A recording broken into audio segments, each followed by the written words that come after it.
Hello, hello, hello. J Nell here with another five-minute movie review. And please check out the description there, because if you haven't seen this movie, just let you know I do not do major spoilers, so you can watch this review without having the movie ruined for you. However, if you're kind of like me and you don't even want to know if it was a windy morning after the opening credits, then go ahead, skip the review, watch the movie, then come on back. Like, speaking of that, please go ahead and like and subscribe. Please make sure to comment down below. I love to talk about movies, so let's get this conversation going. And you do have to follow me on all platforms to get all of my entertainment news, plus of course the fight stuff.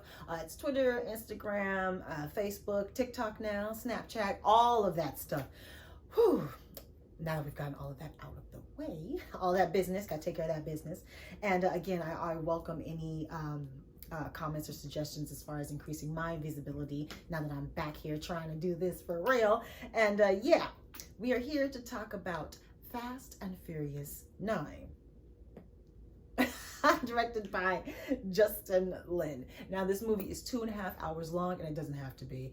I mean, there's not enough story for it to be 2.5 hours long, but it is. It's quick paced though. It is upbeat. The soundtrack is nice and upbeat. It starts off immediately, so it doesn't drag too much, but you definitely feel like you're in that seat for 2.5 hours. The opening scene I really loved, actually. It reminded you that this movie started off about street racing. Like regular people, average person street racing, maybe like a gearhead, but that's about it. So I really liked it taking us back to that. I'm like, I've really grown up with these movies. Wow. The actors playing young Dom and young John Cena, they don't look anything like them. We actually know what they look like at those ages. We have video of it. They're kind of funny looking. I wish they would have gotten two actors who looked more like them. So we were all a little goofy looking when we were in that age. Sometimes we had to grow. Other than that, the one playing young Dom got the voice down. I mean, he really got the voice down. I thought that was impressive. So every character from every movie, every commercial, every infomercial is in this movie. Dead or alive is in this movie.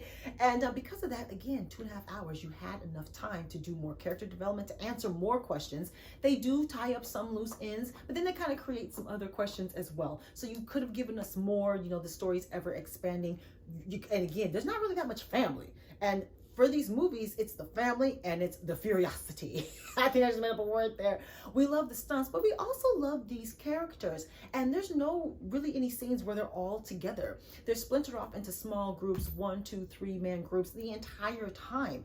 The Tyrese Ludacris relationship feels nice and genuine. That's the one I enjoyed the most as far as it feeling real. But the rest of them, I was like, where's the family? And again, no big group scenes, either in between where they're planning or something, some kind of character building. There's even moments where you have Michelle Rodriguez and the sister-in-law, they're off together and they really are family through marriage, and their relationship doesn't feel that familiar. Now I understand that they're on a mission and they have something to do, but you still don't feel that genuine connection there between two women who are family.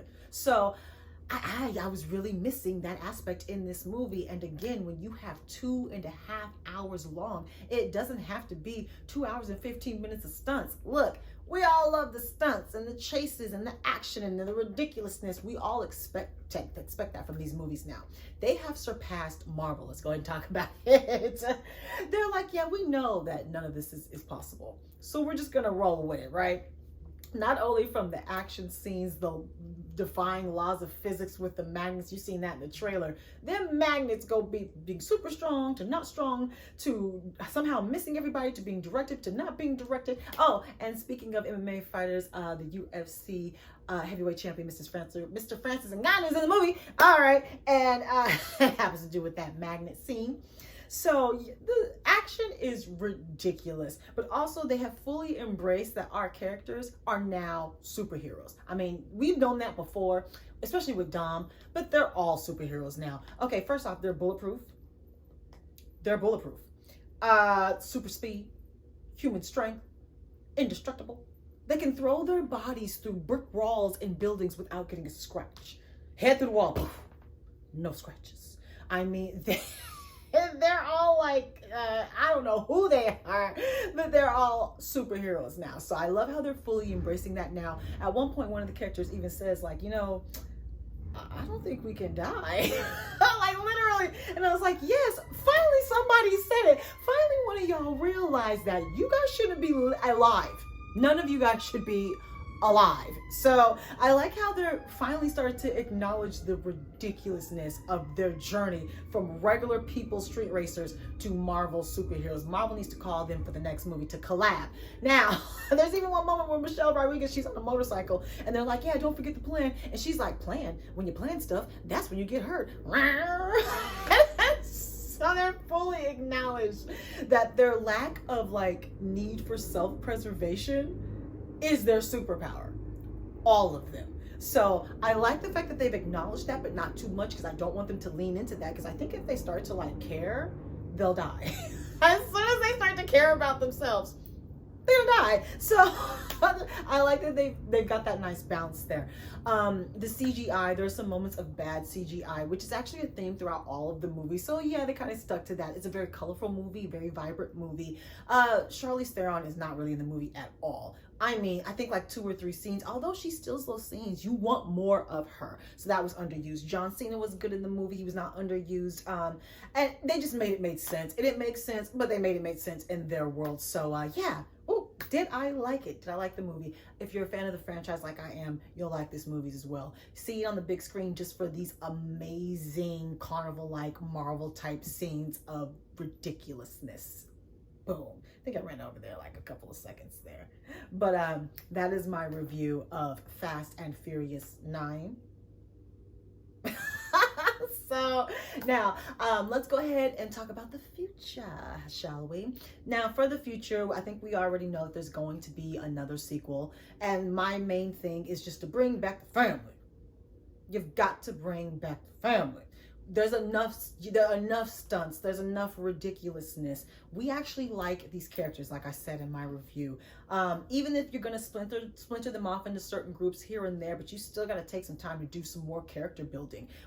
I've grown up with these people. We've grown up with these people. So we need to see them evolve. They've got families now. Like, we just need more family. Okay? That would be my wish for the future. Now, okay, look, we got through this whole thing without you coming over here. Now, so like I've said before, please subscribe, please like the video, and go ahead with the comments below. Please go ahead and talk about this Fast and Furious 9 movie. Please talk about the entire franchise. If you've seen it all like me, if you haven't seen it all like me, go ahead and tell me about what you'd like to see in the future. And yeah, let's go ahead and talk about it. So subscribe, like, talk to me, take care, and goodbye.